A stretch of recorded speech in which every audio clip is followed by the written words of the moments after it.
What is up, my Lorcana Goons, and welcome back to the Lorcana Goons channel. You're watching the Quest with a Guest podcast, where every week Zach and I sit down with a fellow competitive Lorcana player to talk about the game of Lorcana. This week we're sitting down with Shady Peach, aka Joseph Viceroy, who not only has a YouTube Lorcana channel where he does a lot of pack openings, but finished in top 32 at the DLC in Vegas. He was playing Ruby Sapphire, so we're going to run through a game with him so he can teach us how to play the deck a little bit, and we're going to go over his deck list as well as his history playing TCGs and how it went at his first Disney Lorcana Challenge. All of this and more within the next couple episodes of Quest with a Guest, where we sit down with some competitive players who made day 2 of these DLCs. So if you're going to play any set champs tournaments this weekend, be sure to stay tuned to Lorcana Goons for more. What is up, my Lorcana Goons, and welcome back to the Quest with a Guest podcast. My name is Kevin, and we are here with Joseph Viceroy, aka Shady Peach on YouTube. He had an awesome run this weekend at the DLC Vegas, finishing in top 32 with Ruby Sapphire. He's a local Lorcana Goon and a fellow supporter of the tournaments that we throw here in Southern California. So it was really cool to see somebody who plays at our locals finish in such a strong standing that day. Joseph, would you like to introduce yourself to the Lorcana Goons community, please? Absolutely. So my name is Joseph. I have a YouTube channel as well. I'm growing. It's a very small channel right now. Basically, I do unboxings. Name is Shady Peach, all one word. And yeah, I've been watching the Market Watch pretty much since I've been into Lorcana. I started in the Floodborne era, and yeah, I've been going to Pele Games more recently. That's the shop that the Goons host. Haven't won yet, but still trying, still practicing, and going from there.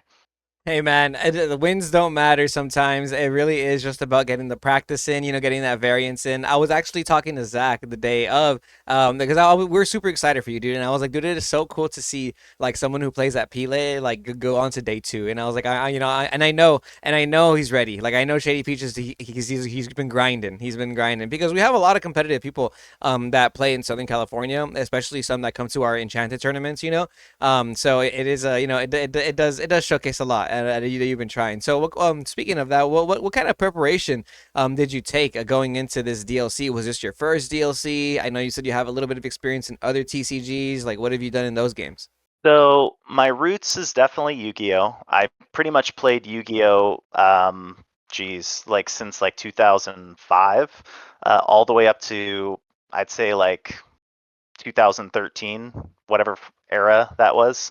And then I just like stopped. I was just like cold stopped and switched over to Hearthstone. Did that for a little while.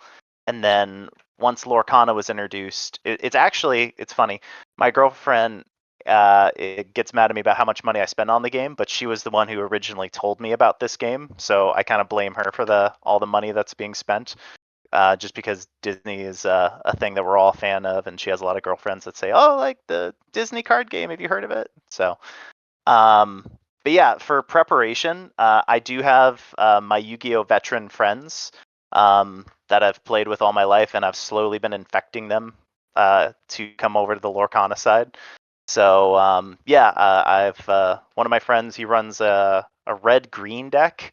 He's been trying to get that to stick, like back with the like old evasive package, but now he's doing kind of like a Joe Spessy, Robin Hood action, weird contraption thing, and it actually it's doing pretty well. He's doing really well, and he's enjoying the game. So I just practiced against him, and then my other friend is hyper aggro. So Dude, honestly, I love it.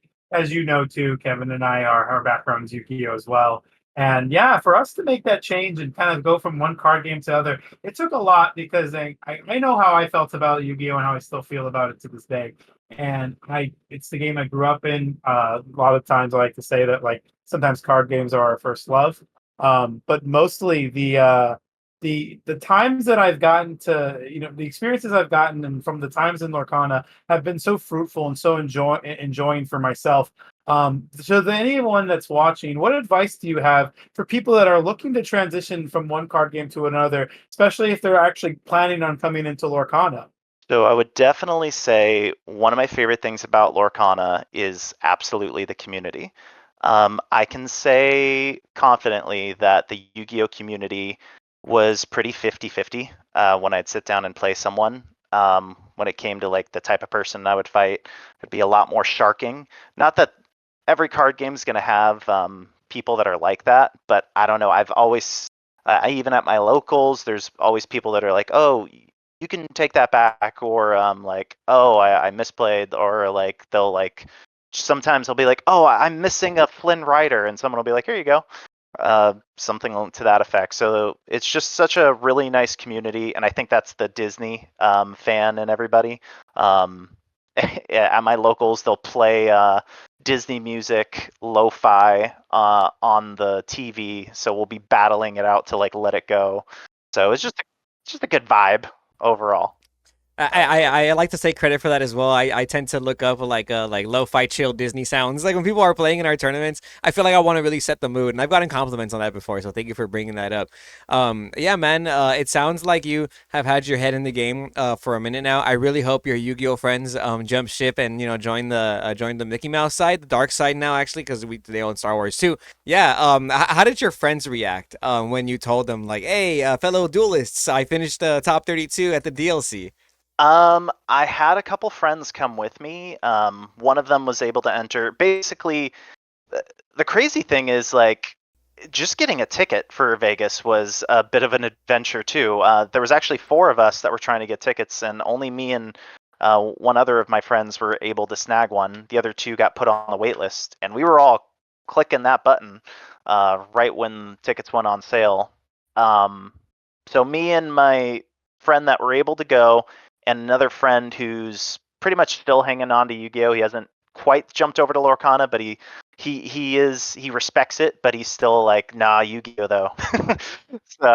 so yeah, basically they came, and uh, I called my friend that was just chilling back at the house, and I was just like, "Hey, we're gonna go to dinner," and he's like, "You sound pretty happy. Something must have happened." So we got back and we're like, "Yeah, made day two." So yeah, it was a lot of fun.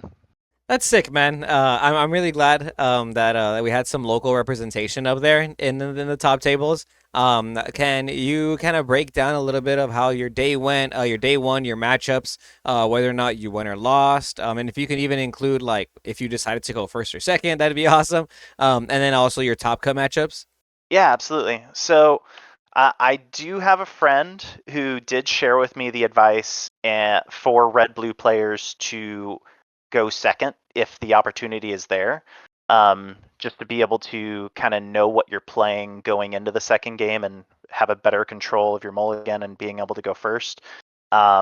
So I didn't follow that creed in the first few games, but eventually I was like, okay, I'm doing really well right now. Let's start doing that. And it really worked out well to just be able to sometimes let my opponents go first to kind of better gauge the mulligan and the draw when it was being able to go first the second game.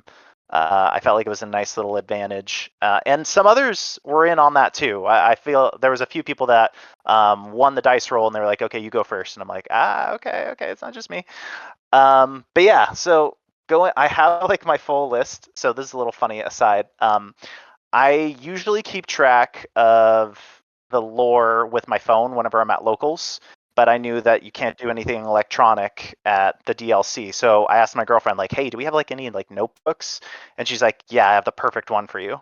And she gave me this, which is like a great icebreaker Yeah, for just like putting that down. I'm like, oh, perfect.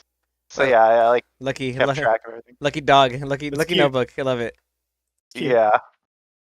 So my first game was a mirror match. I'd say that was the thing I fought the most of was definitely Red Blues. Um, and in that first game, I actually accidentally broke the rules in that first match. Basically, what happened is I played Visions of the Future, and I drew a sixth card, which I've never done before. And we both had a moment where we're like, it was a Gaston was the sixth card, and I was like, oh shoot, and I put it back on top of the deck. And I understood. He was just like, Judge, I need to know what we do with that card. And the judges were cool. They were like, it's not like game breaking. They basically showed him what the card was, and then they shuffled it back into the deck, and they gave me a warning. And that was the only warning I got the entire event. So when he called Judge, though, I was like, this is it. I lost. I threw it. I messed everything up. I was having like a existential crisis, but I 2-0'd that guy, and then after that, I fought Amber Ruby with no Mufasa. That was a little scary because he was running piglets, so I had to kind of really make sure I keep control of his aggro. And then after that, another mirror. So like usually the red blues, if you're looking at my deck list, I was expecting to fight red blue and red purples the most. So I have 3 hideaways in my deck list just to kind of deal with those lucky dimes in those locations for Makes the red sense. purples. So, and I'm not crazy about Cusco. I feel like Hideaway's a lot nicer because I can spare 2 ink. Same thing with like Visions of the Future. I only fought 1 Steel Song in the entire event, which was crazy to me. Essentially, it was one of those things where most of the matches that I fought, I had like I'd look over to my right and I'd see a Steel Song playing right next to me, and I'd be like, "Come on, why can't that be me? This would be so much an easier match." But then I became a little bit more grateful because I'd look to my left and I'd see Hyper Aggro, and I'd be like, "Okay, well I can't complain too much because I fought no Hyper Aggros either." So I was very grateful for that. But honestly, I really just felt like a lot of this was just matchups. Like it was really just being able to not brick and happen to not fight any hyper aggros or too many red purples, which are usually the decks that give me the most hard time, just because those Flynn Riders. So I did fight 1 Ruby Amethyst. That one was a draw. I think actually you guys might know the Ruby Amethyst player. I think he's a goon, but I can't remember his name right off the top of my head. But it Was was it like Aiden? I was gonna say, I wonder if Did it he was. I wonder if it was my friend Aiden. That would have been hilarious. he had Did he a have like a lot of hair, like a big hair? he had a lot of facial hair, kind of like I do, but it was like really thick, Could have been and he had Frank short also. hair. Could have been Frank also. No, Frank didn't play red purple. Oh, he did not play.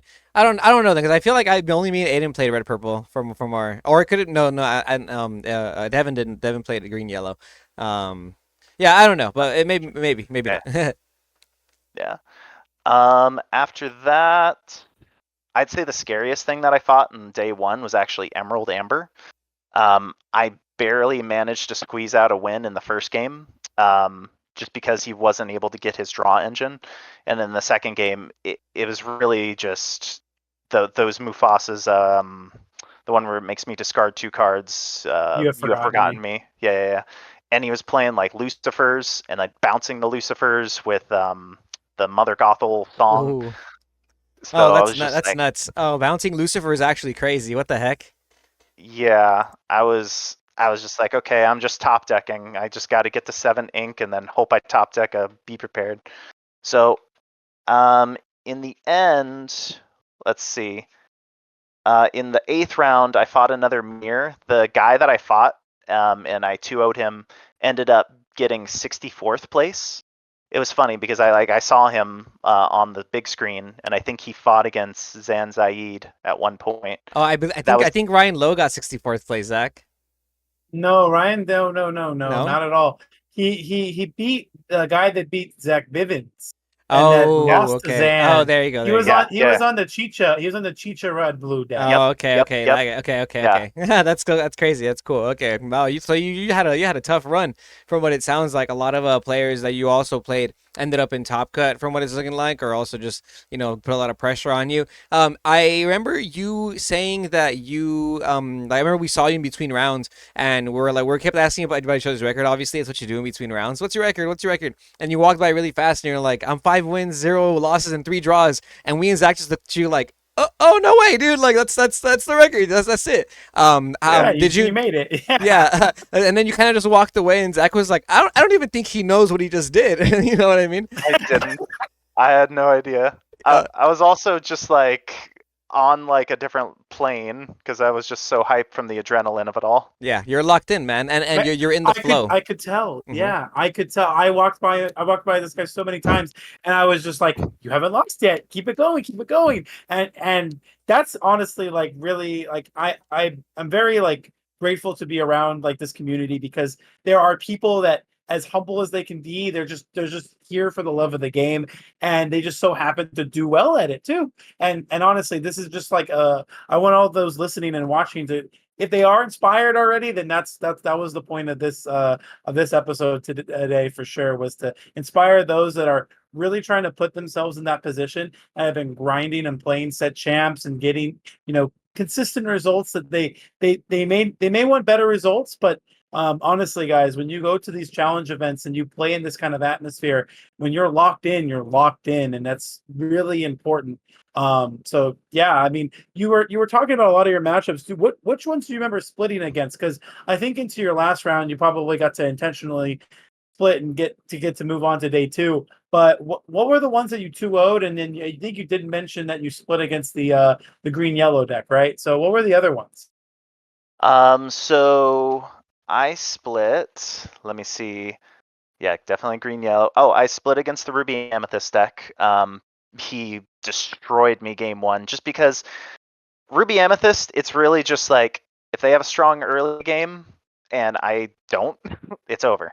But if I can survive long enough to get to the late game, then most of the time I can kill them with Dime and hopefully banish their locations. But yeah, just Flynn Rider is my kryptonite. I always lose to that guy if I can't remove him right away. If I don't see a brawl or an ice block and a little Sisu, it's pretty over. I'm very top heavy if you're looking at that list. I have only 2 brawls in the deck, so I was very much 100% all in on the Sisu ice block package. After that, let me see. So I think my record 5-0-4 at the end of it. So, oh yeah, so the final guy we split, which is actually funny in the 9th round. So the guy that I sat across from that I would have played, but we decided to draw because the whole table did, was Zanzaid. So Oh, I would have played him, and I okay. was like, I didn't know who he was, but then I saw him on the screen. I'm like, okay, I'm glad I didn't fight that guy because he wrecks. And it was also funny, like the judges made like the announcement too of like, don't intentionally draw, play the game, and the entire table like got up and intentionally drawed. I'm like, okay, I guess we're good. And the judges were even like, yeah, you want to roll dice? I'm like, okay. So that was interesting. And then I'm trying to think what else I drew against. That might have been it. No, I'm missing one. Oh, the Amber Ruby Mufasa deck. Yeah. He beat me game one because he just pigleted me. Hmm. And I managed to squeeze out the second game. Yeah, it's really just I have a really terrible early game, but if I can just ramp to that Be Prepared and ramp to the CC package, that's really what I'm aiming for. So Nice. And you're able to 2-0 the other matchups. That sounds insane, dude. It's yeah, when you're locked in, like you feel like you're like in a different state of mind. You're in this state of flow. It happens to everybody whenever they're doing any type of good work, athletes and stuff. Like I've definitely heard about this. So it's type of feeling. It's a type of feeling, and you just know like, ooh, I'm on it today. This is my event, my tournament. Going into day two, how did you feel? And what did you have to play against Top 64? So all 9 of the people in day one were a delight to fight. I don't want to talk smack, but the first guy I fought definitely was the only one that I felt rubbed me the wrong way. It was another mirror. It was a red-blue player right off the bat. And it was funny, the guy that I fought next happened to be sitting right next to me, and we'll get to him. But basically, the guy that I fought, he only ran 16 uninkables, so his red-blue deck had such a nice flow to it. Yeah, and we got along at the very beginning because we were just like, oh, we went through this, we went through that. And I could tell he's a very smart guy, definitely did a lot of research. But there was one point because he smoked me game one, where he was we were shuffling our cards for game two, and he was like, after the game is over, I'm going to give you a few pointers and a few lessons because I definitely don't agree with your deck choices. And I was like, yeah, you've been very vocal about that. That's fine. And the guy next to us the guy that I eventually fight starts laughing. So then game two, I start to put up a fight, and he's just silent. He's just quiet. the whole rest of the game. And I'm like, okay, this is a little bit of a turn of a personality. So then I'm able to beat him game 2, and then game 3 we get to a point where we're both very high in lore, and I play a Visions of the Future, and I see a dime, and I'm looking at my items and my Tamato, and I'm like doing math in my head, and he's frustrated, and he's just like, if you have a dime, you win. Just play it. I'm like, oh, okay, cool, thanks. So that. Oh And man, like, and that's hilarious, dude. And for all he knows, you could have picked the wrong card. You could have picked the wrong card, and that guy just frustrated gave you the win. Hey, that's irony right there, if I ever heard it. And sometimes, yeah, sometimes it's a little deserved. And since he's trying to give you pointers on your deck list, I actually want to point out that I think your deck list is heat. I think it's great. I personally love one ofs and like two ofs in this game. I think a lot of players from other games like have this fixed mentality, especially coming from Yu-Gi-Oh players, right? We're all Yu-Gi-Oh players too.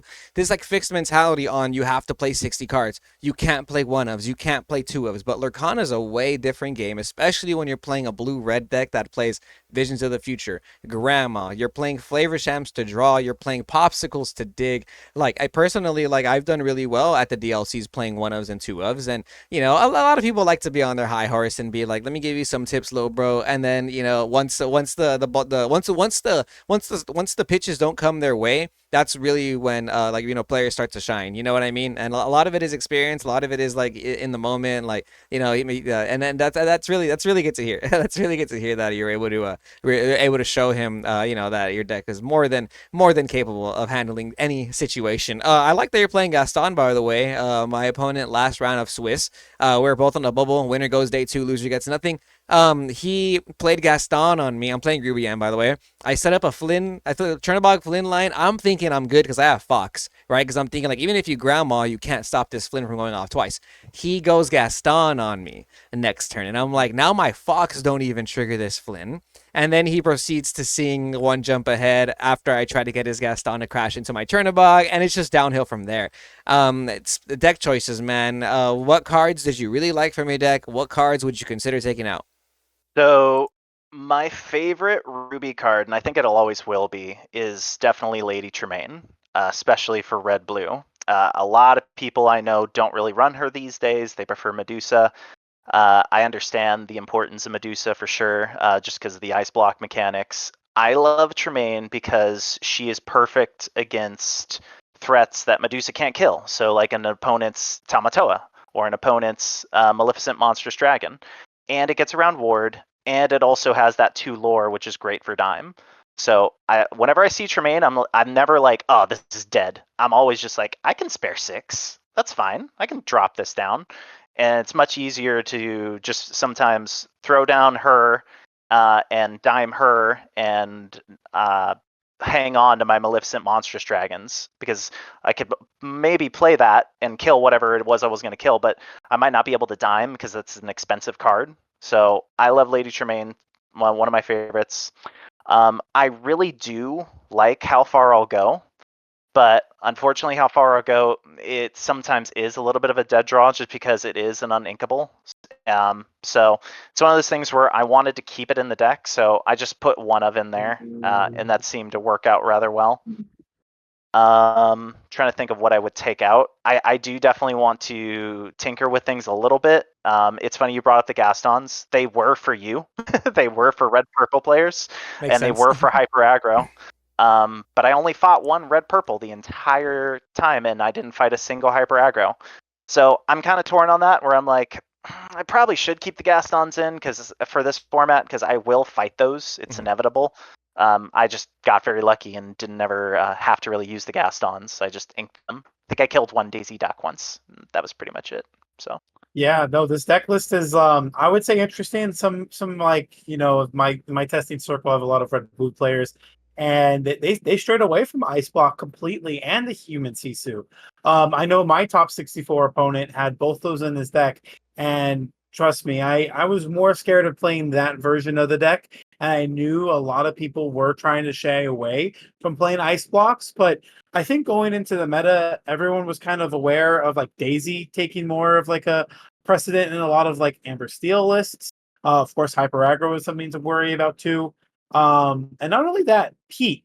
Pete is something to really consider because you're unable to play cards like Be Prepared. You're unable to play these actions like How Far I'll Go, Visions to the Future, Brawl, and you seem to just kind of cut down on some of the unnecessary cards that would be otherwise unusable in those moments.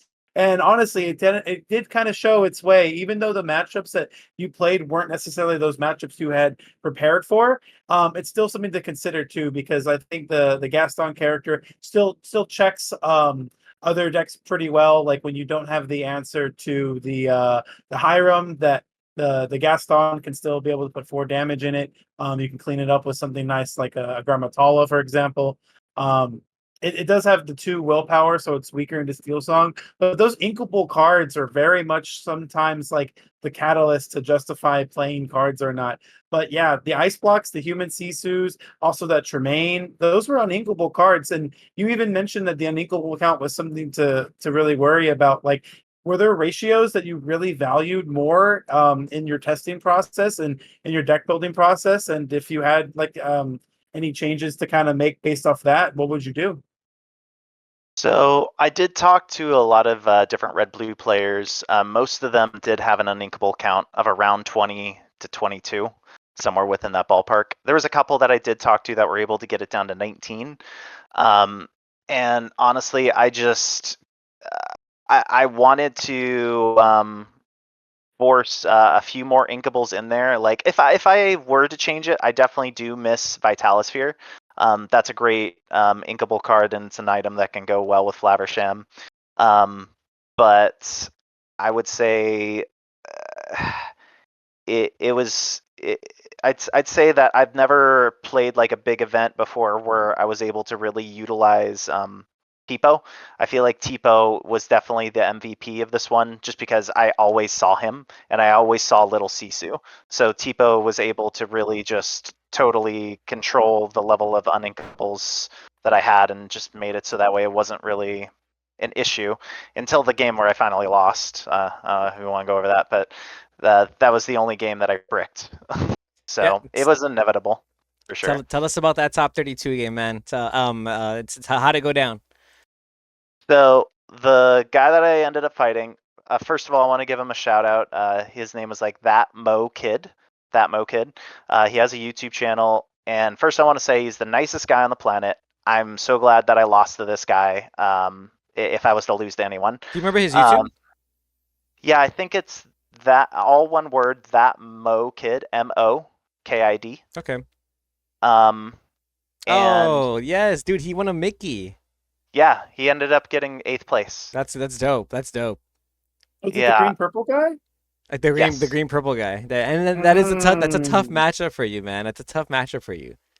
It was a tough matchup, but honestly, I don't want to be that guy. But that was the first game where I just drew terrible. Both games. I remember at one point I had to Tamatoa a Fishbone Quill just so I could have Flaversham pop something because I just drew all of my Fishbone Quills and I was like, well, this is as far as I go. But no Pop Skull, no Ice Blocks. But this guy, so he, I don't know if you know his story, but essentially he had like a little picture of his daughter on his deck box, and his daughter, it was his first time away from her, and she was born premature, and he was like, I'm winning this, I want to win the Golden Mickey for her, because she has all these medical expenses. And I was like, okay, if I was to lose to someone, I'm glad it's this guy. And he made it to 8th place, so he got his Mickey. And I was just like, okay, cool. But yeah, it was a scary deck for sure. The goats and the Clarabelles. That's dope. It sounds like it was a good match, even though like it didn't work in your favor, especially with that matchup. It sounds like it was a pleasant game. And also obviously like he was on the same boat as you in the game prior when someone tried to tell you about your deck list. Yeah, absolutely. But yeah, if I'm not mistaken, did you get an invite to Continentals in top 32? I heard they did that for this one.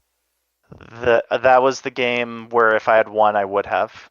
So they gave it to top 16. Okay. So top 16 get the Rapunzel mat and the invite to Nats.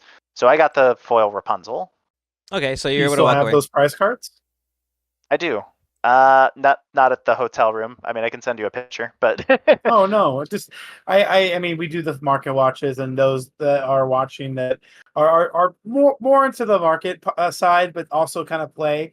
I do kind of get asked every once in a while, like, hey, do you know what people were selling the price cards for? You know, like every DLC, like the prices always adapt and change. And I still have one of my price cards. I did get rid of the Let It Go already, but I still have my other. I still have my other Cinderella, and gosh, they're so pretty. Honestly, like they look really cool. super pretty. Um, Yeah. I'm more than appreciative for Ravensburger's attention to detail and really like making sure that like they hire the right artists for these kind of projects. And that's honestly like for any of the artists or anyone that knows an artist watching, we'd love to feature an artist on Quest with a Guest, so please reach out to us. We're always looking to expand that. But yeah, this is around that time where we like to quest with our guests, I would say. And so Kevin and I are going to get our tabletop simulators ready. And I just kind of want to do this because you and I both made the top cut of the DLC. Let's just play our deck lists that we both made day two with. And I'm not so happy because I'm on Amber Steel, and this was the matchup that I did not want to face. So yeah, we'll get everything set up and we'll come right back to it. So we're going first. All right. This is our opening hand. As you can see, we've opened up Hideaway, Brawl, Dime, Fishbone Quill, Grandma Tala, Ice Block, and Flavor Flav. Oh, so Red Blue Master over here, top 32, DLC Vegas, Shady Peaches. What do we mulligan? What are your first thoughts going into this hand? And I yes, would you do know the matchup. You do know the matchup. yeah. If it's Steel Song, yeah, I would definitely keep the Fishbone, Ice Block, and Flaversham, and I would just put back the rest. So we keep Ice Block, Fishbone, and Flowersham, and put back the rest. You don't like keeping Brawl in this matchup? Out of curiosity. It was a thought, but I'm greedy, and I really want to hit a Tipo or a one jump ahead or a popsicle. Oh, there's Oh, the there's Tipo. Tipo. Yep, and there you go. Sometimes you got to be greedy to make sure you see that play. Like to hear it. Like to hear it. All right, so we're starting off. Zach's gonna put back how many? 3? Yeah, I haven't. I'm basically deciding if I need to know how much ink I want to keep. Basically, my hand is like okay. I wish I'd do something like this against my game three against my red blue opponent because it was a lot more like looking better for me right now. But I'll probably put back. Dang, so risky if I don't find it, and this is still not a bad card.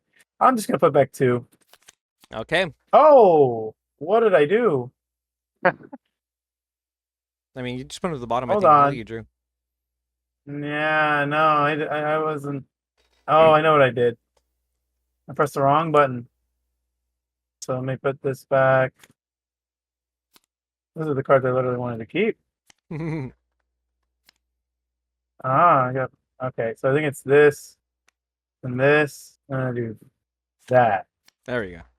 All right. There we go. We're gonna start off. We ended up drawing another Fishbone Quill, a Dragon, Tipo, and the Ice Block. What are we doing first? Definitely ink the dragon, Ink the and Dragon. I would play the Ice Block. Play an Ice Block, and whoop, we'll go ahead and pass there. All right, all right. Don't know if you're gonna press that button, but it's all good. You don't think we'll ever get to this dragon? I'm assuming he's not anytime soon, right? It's a 9 cost. Yeah.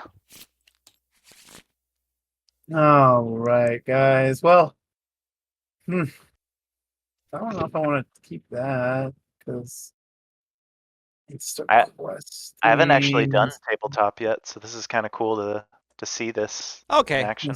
I like tabletop. It's pretty cool. It's pretty. You have to do everything manually, Okay. but it's not bad. So Yeah. he's in the Inca Pete games, and we're gonna play a Cindy, huh? Oh, All right, Cindy Ballroom. Start off. We'll draw for turn. Shuffle our hand. Shuffle, shuffle. We drew a Visions of the Future. Probably not going to be using that anytime soon. I'm assuming in this matchup because they play Whole New World. So, but what Right. do you ink? Do you ink the Visions or do you ink a Fishbone since you already got one? I would ink a Fishbone. Ink a Fishbone. Okay, ink Fishbone, and then pay 2 for Tipo. I'm assuming. Yep. Tipo. And I would get rid of the extra Ice Block. Okay, let's just ink another card to get rid of the extra Ice Block. You played 3 in the deck, right? Okay, cool. Extra ice block. Go ahead, pass, Zach. Would you ever consider playing Mufasa in this deck, Shady Peach? I've thought about it for sure. Okay. It's one of those things where I don't feel like it's necessary, but it's terrifying if you can get one to stick. Yeah, And it, definitely terrifying.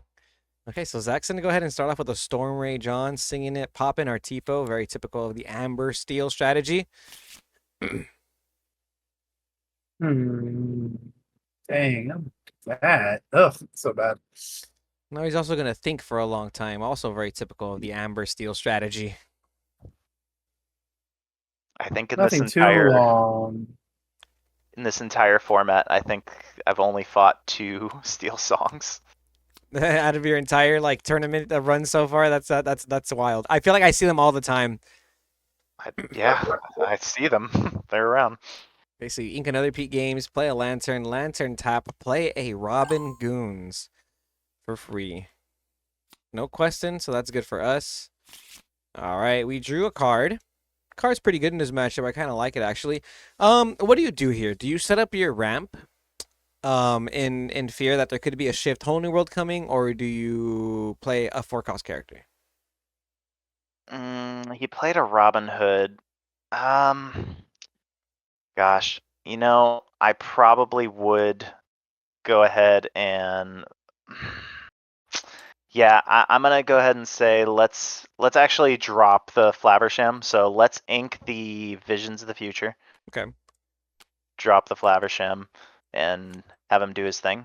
Well, before we do that, I am gonna go ahead and use Ice Block on. Let's go ahead and do the Robin Hood just in case, right? Sure. Okay, okay. In case we top deck, some way, some way to make that relevant. All right, good Right. practice, good practice, and we'll draw 2 off of that. All right, and then we already did ink, right? Yep. All So we right. just call it a day. All right, go ahead, Zach. Now, why the Flavor Shem over the ramp play? Do you feel like we just didn't have enough really to develop there?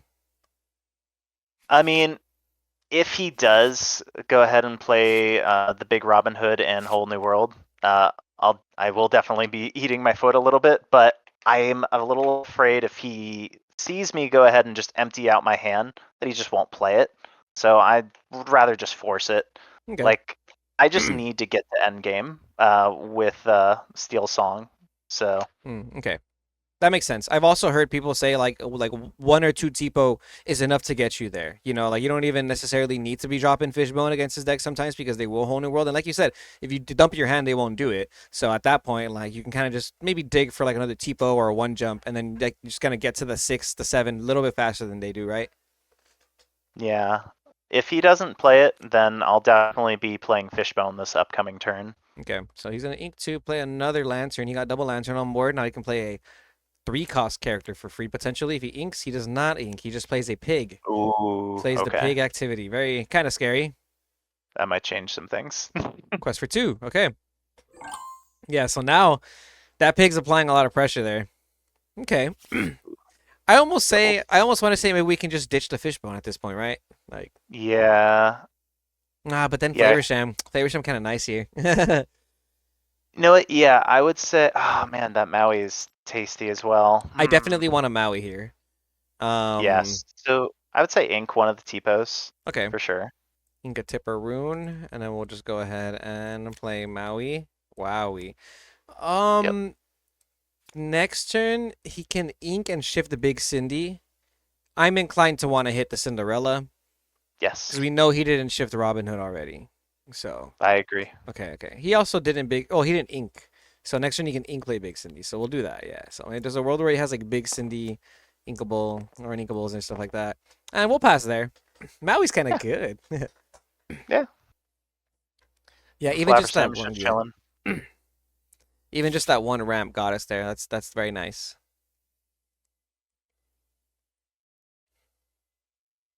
And you start looking at some green 5-cost characters for my green blue deck that can maybe replace for Maui.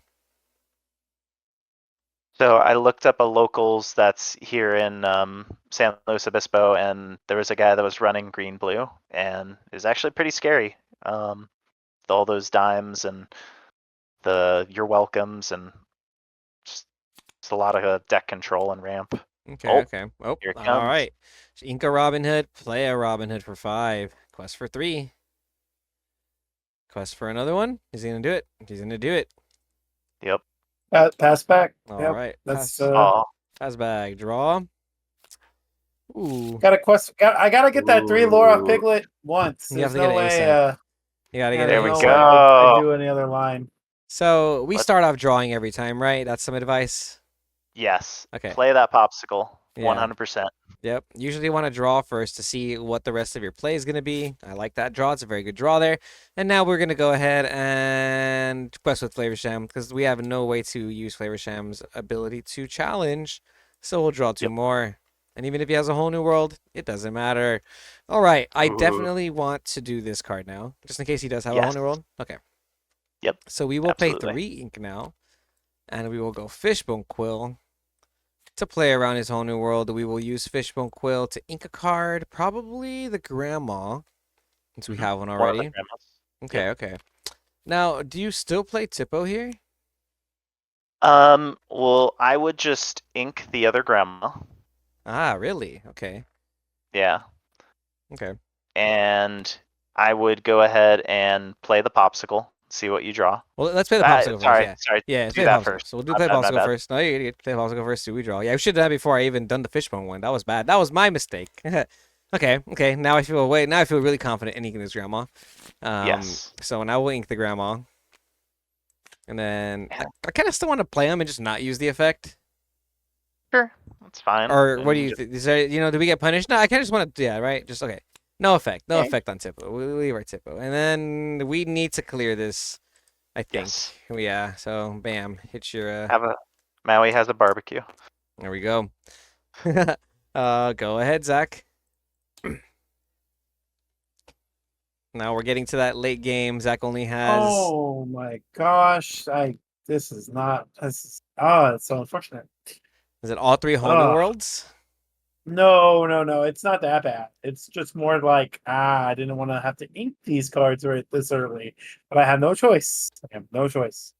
So I should see. Oh, it's so good. It's so good. Drawing cards is so good. I also like that we set up the Flavor Sham the other turn, by the way, Shady Peach. That was a really good play because we were rewarded 2 turns later for drawing into like a popsicle and stuff. So that's another thing. I don't know if you like consciously like were thinking about that, but I think from all the experiences you've had, you probably already know in this game state we're gonna be able to come back off of like We will eventually get to where we need to. makes sense. He's got some song. He's in Inca Pete Games. All right. Lantern for 4 into Naveen into the whole new world. There we go. There we And go. now we're there we go. chilling. We've got our ramp, and now we've got stuff. I had no choice. He's gonna pay 2 more for a Smee.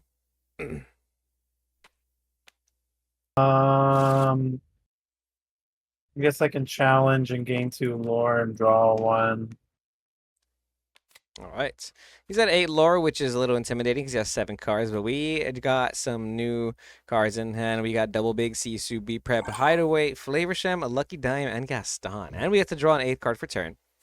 Bam, ready our cards.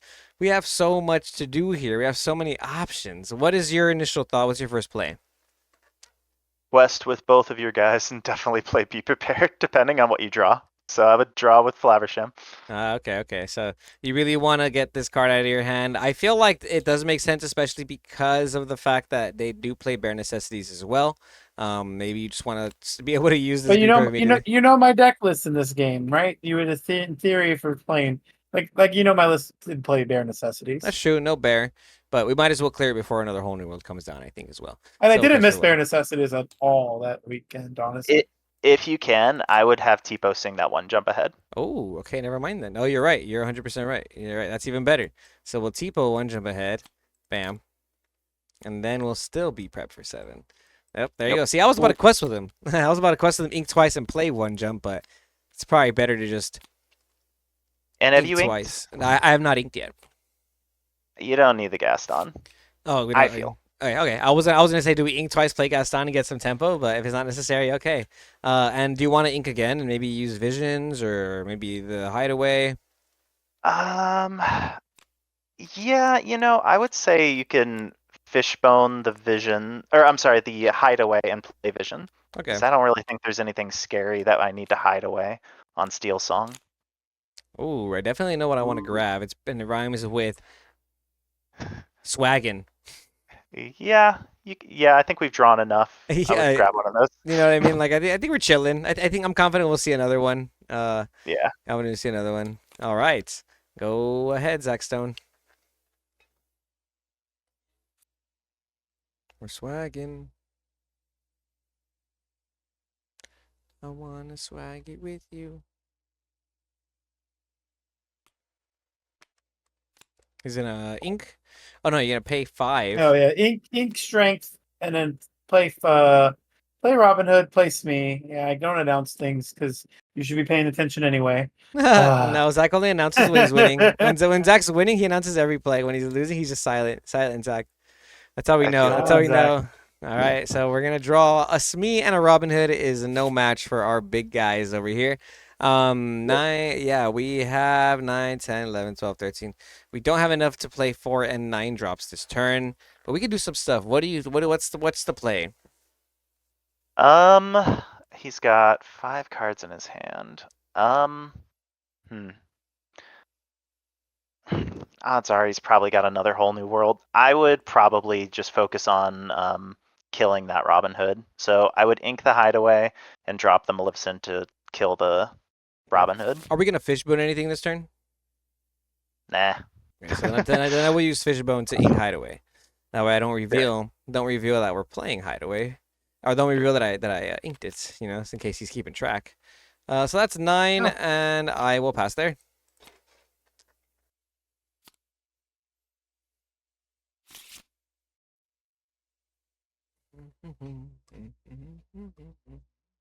All right, guys, inking that Ursula Vanessa, Okay. getting some big Cindy, Big Cindy. Ooh. and Cindy. then this quest for 2. Go ahead and put a damage counter on that, and back to you. Draw. Dang, Okay. this matchup doesn't feel that bad when you play it a lot, but like in my testing, I was just not able to squeeze games. But Lantern changes things, man. Ah, man, Lantern really does change things. Definitely changes What a is, lot. what is the score right now? He is at 11. 11. We're at 2. Okay. So I'm kind of thinking like we Medusa and play. Can we play Dime this turn? We can play Medusa Dime. Just set up the 3, 4, Dime. 5, 6. 1, 2, 3, 4, 5, 6, 7. When we get rid of these two, Um, or we can go Medusa Flavorshim. yeah, I do like Medusa and Dime because then that'll put a little bit more pressure on him. Yeah. So yeah, I would say Medusa, the Shmi. Do you want to do this me? Because you can trade into it with Dragon and actually get rid of the Robin Hood. That's probably the one actually. Yeah, but then okay. but then you get hit by like Storm here. And that's like really rough because that's like out to this. I was hoping to just quest, but Yeah, you start questing now. Okay, hey, I don't play red blue. Let's take it. And I think I can take. I think I win the more I get to quest. So I'll take your suggestion. No, that's what I was thinking too. This is Up to this you. is tough. But This is tough because like we don't have an out if you have like Storm and you kill this. But then he doesn't. Yeah. But then he doesn't quest if that happens, and we could possibly draw an out. You know what I mean? yeah. I'm kind of okay. So I'm down to shoot I this also and then play Medusa. one. Oh, wait, I sorry. also play one World's Greatest Criminal Mind. So you do get punished from trying to display Oh yeah. What do you like mean? questing. Well, if I have the one World's Greatest Criminal Mind, I haven't inked it yet, and I haven't discarded it. Mhm. I can just kill Dragon. I can punish your play if you decide. If I decide to be like, or to decide to not kill it. Mhm, Okay, so we'll Dragon this, mhm. and then we'll hit that. That makes sense. Yeah, we should get Like, we should get the value. I think we should get the value. Of Personally, the Dragon. I think you just take the trade when you have it because because Okay. the longer the game goes, the better, and you need to survive. Ink For Flavor sure. Flav, Fishbone Quilla card. Lucky Drop Deezy. Oh man. Go ahead. Oh All right. man. We're in this. We're still in this. Yeah, all he has is a big bindi that can take 2 damage and 5 damage, so we'll see. Maybe drawing would have been better, actually. I don't Drawing know. instead. Instead of the dime. Hmm.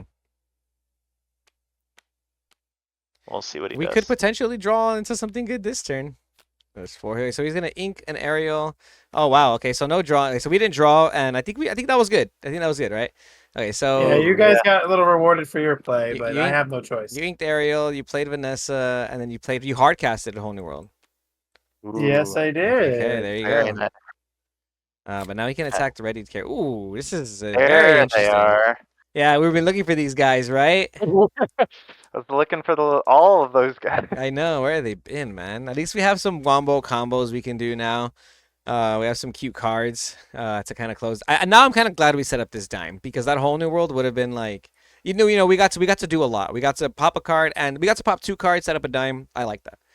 Started another Sisu.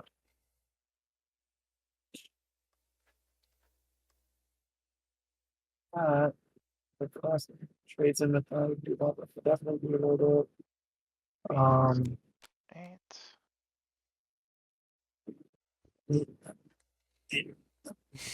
Yeah. You gonna play the pig? Yeah, I'm gonna quest because that's the Empathy. only way to win. So Yep. go ahead. Draw for Smart. turn. Ooh. All I'm right. 14. I'm at 14. You're definitely at 14. Okay, so we can't. I don't think we can stop this pig from going off because I'm assuming he has like 2 characters. Oh no, actually, there's a way. We have ice block in engrave, right? Yeah, we have ice block engrave. I'm tripping. We do. Yeah. Okay. We got it. We have enough. Okay. So Yeah. this has to hit Cindy every time, because Yes. this is one shot Cindy. So goodbye, big Yeah. Cindy. We got Do you have dragon up in enough here. to also play that popsicle? 13, 8, 9, 10, 11. Grab 1. That'd be 12. And then popsicle 13. We have enough to play popsicle. So we play popsicle first, right? Yeah, I would start with that. Popsicle for 1. And we'll draw. Maybe you'll just draw Be Prepared. We have 21. I know. We have 21 cards in the. We have 21 cards in the deck left, and he's gone through 3 whole new worlds. We just can't make sure we hit less than 7. Okay, so now I definitely need to play 8 for Tamatizzle. 1, 2, 3. Drawing 4, the second whole, 5, drawing 2 whole 6, new worlds 7, together 8. really hurt. Yeah, definitely, because you took me off of that possible win con of me getting decked out. Mhm. Tamatizi is gonna grab the ice Still block. possible, just back a to lot the more hand. challenging now. And then we'll play ice block for 1. Yep, beautiful. Yep, and then we'll use ice block on your pig, and bam, Sisu wombo combo. Ooh, and we can still do this. We'll go You can still fishbone. dime. Yeah, Yep, well, dime we'll it. fishbone. Ingaston. that Ooh, Gaston. and then we'll get dime for Boom. 1/5 on the and then And we'll the still quest Medusa. for this. And now Yep. Exodia deck. We've set Exodia. Yeah. Go ahead. What do you do? Go ahead, Zach. Oh, this deck, bro. Honestly, I thought we were gonna get cooked because of the way it was playing out. I got so close, but this is just Exodia deck now. Like, this is insane. Yeah. Because the criminal mind has to out this. If not, we gain 10. Most of the Yeah. time, though, I do see the little Sisu way earlier than this. So Yeah, I'm just kind of like, That makes where sense. are That you? makes sense. You have 2. I think we're out of Flavershams, though. Or maybe we have 1 left. But I think it's pretty over from here. I think we're cool with no flavor shams. Assuming like most of this doesn't die. Assuming the Tamatoa stays alive, I think we have lethal, right? Because we'll quest for 5, get a popsicle, play, gain 6. That's already 11, and then this will get us another item, and that's 12. That's exactly 12. Yep.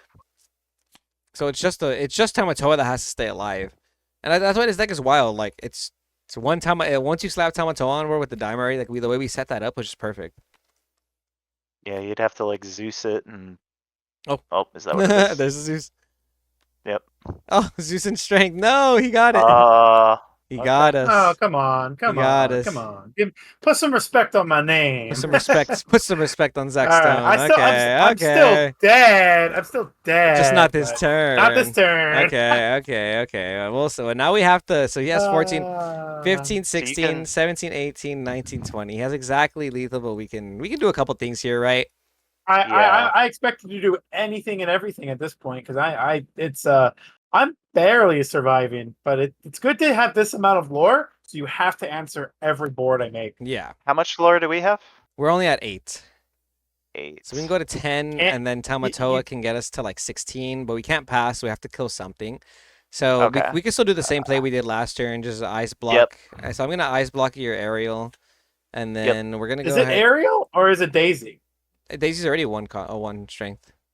Yeah. Oh, you have Sheesh. Sisu? You have Big Sisu? We have Oh. little No, Sisus. little CC. I will hit the Daisy though, but we're just gonna ice block the aerial just for safe measure. Actually, we're gonna ice block we're gonna ice block aerial because we have a second little Sisu, Yep. and then we'll clear that there. Yep. Oh, You have enough was for an accident. Tamatoa as well? I believe we do, if I did the math correctly. I will quest for 1, and we have 3, And- 6, and 8 right here for Tamatizzle. Oop. Yep. Tamatoa's gonna grab back a popsicle. Yep. Beautiful. You can get rid of that fishbone. Yeah, we're I feel gonna fishbone a card that you don't know, and then we'll tap 2 for dime, and we'll gain 5 off of this. Boom. And there we go. And now we've set up lethal. Go ahead, Zach Stone. OTK. As always, I get pretty lucky. I mean, Oh, give us a good game, yeah. yeah, it was a good game. Grab your swords, double Look at all these Zeus. CCs. Grab your swords, double Zeus. Hmm. What'd you do? You went aerial? No, I just played Ariel. I haven't inked yet. Okay.